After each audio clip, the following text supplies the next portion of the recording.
We have a huge triple header tonight Huge. on CBS Sports Network. I think this Temple-Cincy game is going to be excellent, okay? It's right after Time to Shine. Dave Ryan is calling the game. Really looking forward to that. What's the upside, in your opinion, for Cincy this year? Well, it all depends on how Cincinnati flows offensively. And believe it or not, you are a Nugget guy, so I've got a good nugget for you. Mick Cronin, the head coach of Cincinnati, has a close relationship with Notre Dame head coach Mike Bray. And one of the things that he spent time talking to Mike Bray about during the offseason was implementing the Irish's spread motion offense. So Cincinnati is playing a different offense this year, and I think as far as that offense goes, it will dictate how Cincinnati's season goes. Because, Adam, think about what this team is doing defensively right now. In 3 conference road games so far this season, Cincinnati is only giving up an average of 51.3 points per game. Wow. And by the way, you're huge in Cincinnati. How about this? From the last time Cincinnati was at home, a Jon Rothstein fathead.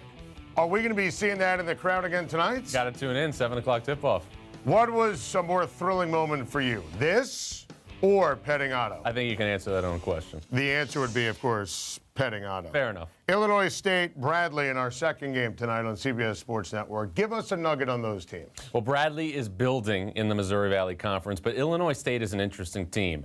Dan Muller, again, a disciple of Kevin Stallings, played for him in Illinois State, coached under him at Vanderbilt, has Illinois State, in my opinion, in position to potentially usurp Wichita State in the Missouri Valley Conference. We haven't said that the past couple of years, but the Redbirds beat the Shockers on Saturday night, and I think when you look at collective experience, Dan Muller's trio of Paris Lee, the diminutive point guard, Deontay Hawkins, and Mikhail McIntosh is enough to usurp Wichita State. So Wichita State not guaranteed an at-large bid to the NCAA tournament because I don't think they did enough in the non-conference portion of their schedule. Illinois State could be the team that comes out of Arch Madness in about 7 weeks. I love that. Arch Madness. That's great. How about Colorado State, Fresno State? Third game tonight on CBS Sports Network. What are you looking for in that one? Well, every game in the Mountain West Conference this season, you are evaluating teams who could potentially make a run in the Mountain West Conference tournament because the Mountain West Conference tournament has become like any other mid-major tournament. We haven't been able to say that the past couple of years. Years ago, the Mountain West was a 3, 4, even 5-bid league like it was in 2013. That's not the case anymore. It is a 1-bid league this season, and you're starting to evaluate all these teams that could potentially go on a run during that special week in Las Vegas. So it's going to be one of the more unique conference tournaments because a league that was producing multiple bids to the NCAA tournament has turned into just another mid-major conference. Very well said. John, how about Villanova? Back in the top spot. Are they the best team in college basketball? Well, first, let's just give Villanova the credit it deserves because Villanova right now is the #1 team in college basketball, and they have played since November 17th without Phil Booth due to a knee injury. Phil Booth scored 20 points in the national championship game against North Carolina last April. And they also have played without Omari Spellman, a 5-star recruit who was supposed to replace Daniel Ochefu. But with all that said, Villanova, in my opinion, is not the best team in college basketball. That team resides in Westwood, and that team is UCLA. And I really think that UCLA's greatness this season is being downplayed nationally. UCLA has won 15 of 18 games this year by double figures, and the Bruins are just one missed three-point shot away by Dylan Brooks from being undefeated. The Bruins are that close to being undefeated and being the unanimous #1 team in the country. So right now, if you're asking me to shove all my poker chips to the middle of the table, if it's on a neutral floor and the NCAA tournament started today, I'm taking the Bruins because of Lonzo Ball. Yeah, I'm with you. I agree with you completely. For the first time since we've started really talking and being friends. Well, yes. We're friends. We might just be colleagues. No, we're friends. Okay. You don't consider me a friend, John? I mean, we'll get to that maybe next time, if there is a next time. All right, speaking of friends, and this is where our friendship ends. I mean, Mr. February, Bill Self putting up some nice little numbers at home and, the Big 12, that's all nice.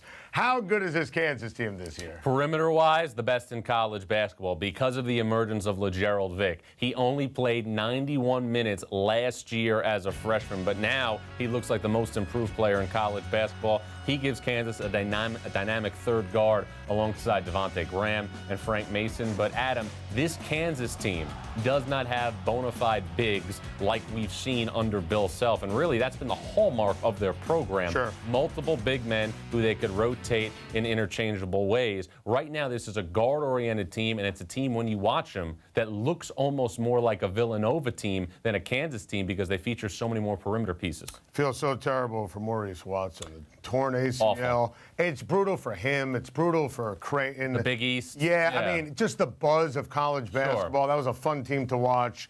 Take us through everything in terms of the injury and what it means to Creighton moving forward. Well, Maurice Watson, in my opinion, was playing himself into the conversation of being the best point guard in college basketball. Yeah. He was leading Creighton in assists, and he was leading the nation in assists, 8.5 assists a game, and Creighton was averaging 18 assists a game. So he was assisting on nearly half of Creighton's made baskets. But right now, you have to look at Creighton and the team that went 18-1 as being a team that's going to be vastly different from the team we're going to see moving forward. Because Mo Watson didn't just facilitate, he made Justin Patton into one of the breakout players in America. He put Cole Huff in scenarios at the power forward position where he could pick and pop and get open threes.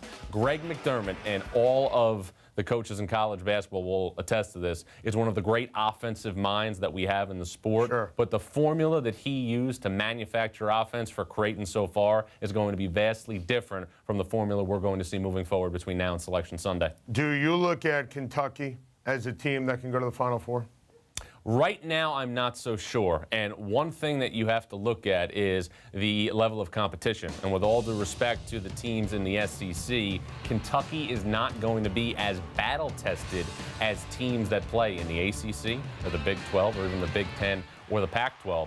And I think right now, the most important game for Kentucky, and they're very fortunate that they're getting this game, is the game that we're going to see a week from Saturday against Kansas at Rupp Arena as part of the Big 12 SEC Challenge, because that's going to be a legitimate gauge against a Final Four contender that Kentucky won't have. Right now in the SEC, the only three teams that look like they're in the conversation for an at-large bid to the NCAA tournament are Kentucky, Florida, and South Carolina, and that's it. There is a big drop-off after that triumvirate.